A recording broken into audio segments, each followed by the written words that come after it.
Assalamu alaikum. Бүгүн ошол кээ бир көбүнчө суралган вопростор боюнча жооп берип койгум келип атат.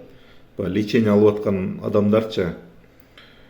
Грыжа менен лечение алып аткандар, моюн, бели, путуна бери ооруп аткан адамдар, колуна берип аткан болу бар адамдар лечение алып аткандар көбү остеохондроздон, протрузия, ушулардан ооруп аткан адамдар лечение алып атып көп ушундай суроолор сурашат да.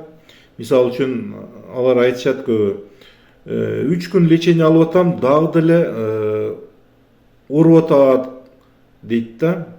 Ал деген эми баягы 3-күнчү күнү бул эң максимальный баягы массаж кыласың да, массаж кылып, ийне сайып, ушундай кылган күн жерлер эң максимальный 2-3 күндөр ооруйт да. Анан ошону көбү эффект бербей атат деп түшүнүп, вопростор сурашат да. Анан баягындай жакшы ишенбей, лечение жакшы болуп атабы, болбой атабы депчи. Ал 3-күнчү күнү деген мышцаны массаж кылып эзгенде баягы асептическое воспаление башталат да. Ошо мышцадачы воспаление бир 4-5 күн жүрөт да. Ошол мисалы үчүн бирөө бир жериңерди катуу кармап койсо, чымчып койсо, 4-5 күн ооруп жүрөт го, мышца эзилип калган үчүнчү. Массаждан дагы ошентип булчуң ошо эң максимальный 2-3 күнү катуу ооруйт да. Ошону көбү баягы лечение алып атканына күмөн санап, баягы эффектисинечи ошондой вопростор сурашат да. Дагы деле ооруп атат го, эмне келбей эле коембу же келсемби депчи. Ал бул оору ошо мышцаны массажда эзилип калган үчүн баягы ооруйт да. Ошол күндөрү чыдап леченияны до конца 5 күн, болбосо 7 күнгө чейин леченияны алып коюш керек да. Ошондо жакшы эффект берет да, көпкө чейин өзүнө келипчи баягы мышцачы.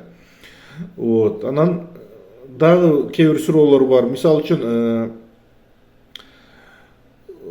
баягы асептический воспаление башталганда, баягы оору күчөп, ошондо обязательно обезболивающий противовоспалительныйлерди алыш керек да. Ошону жазып берсең, мисалы үчүн диклофенак, кетонал, кетаролдор жазып берсең, көбү бул жөн эле успокоительный, жөн эле ооруну эле пасайтып коет, анан кийин лечение бүткөндөн кийин кайта ооруп баштайт окшойт деп ойлошот да. Ишенбейчи. Ал дагы көбүнө дагы түшүндүрөм да, баягы воспаление болгон жерге, воспаление деген болгон жерге баягы асептический воспаление массаждан кийинчи баягы противовоспалительный уколдор или таблетка түрүндө керек болот да, обязательно. Воспалениени тезирээк регресс кылып туруп, жакшы ордуна келтирип коюш үчүнчү. Ошон үчүн обезболивающий противовоспалительныйлерди обязательно алыш керек. Аны албаса, баягы 10 күн массаж алса деле 10 күн ооруп жүрө берет да. Ошол. Үчүнчүдөн дагы бир көп сураган суроолор бар. Блокада боюнча. Мисалы үчүн, ооруган жерди эле блокировка кылып коет экенсиңер да, анда кийин лечение бүткөндөн 2-3 жумадан кийин кайта оору башталат экен деп ойлошот да. Ал бул блокада обязательно баягы катуу ооруп аткан жерлерге, умеренный ооруп аткан жерлерге керек болот. Мисалы үчүн силер уколду сайсаңар, ал кровотокко барып туруп, пока ошол ооруган жерге жеткиче убакыт өтөт да. Или таблетканы ичкиче андан көп убакыт өтөт. Блокада именно ошо ооруган жерге сайылган үчүн сразу ошо жерди воспаленияларды тезирээк ордуна келтириш, мышцаларды кайта ордуна келтиргенге аракет кылат да ошо блокадачы. Бул цель не блокировка, цель бул противовоспалительный, лечебный целью сайылат да блокадачы. Ошондо көбү түшүнбөйт да. Анан в процессе лечения дагы баягындай, мисалы үчүн лечение алып атканда бир дарылар кошулат, бир дарылар кемитип койсо болот, лечение эффектисине сурап, кандай болуп атасыңар, мындай болуп атат, оору азайды десе, азайтып койсо болот. Жок, оору көбөйдү десе, башка дары кошуп берсе болот, же дагы бир таблеткалар кошуп берсе болот да. Көбү аны баягындай тетир түшүнөт да. өзүн баягы адам багындай кээ бир адамдар бар да, тескери түшүнүлгөн адамдар бар да. Аны баягы баягы лечениянын эффектиси болбой атат, дагы заглушить этиш үчүн ушундай дагы аракет кылып атат, бир дозаларды, бир башка дарыларды кошуп деп ойлошот да кээ бир адамдарчы.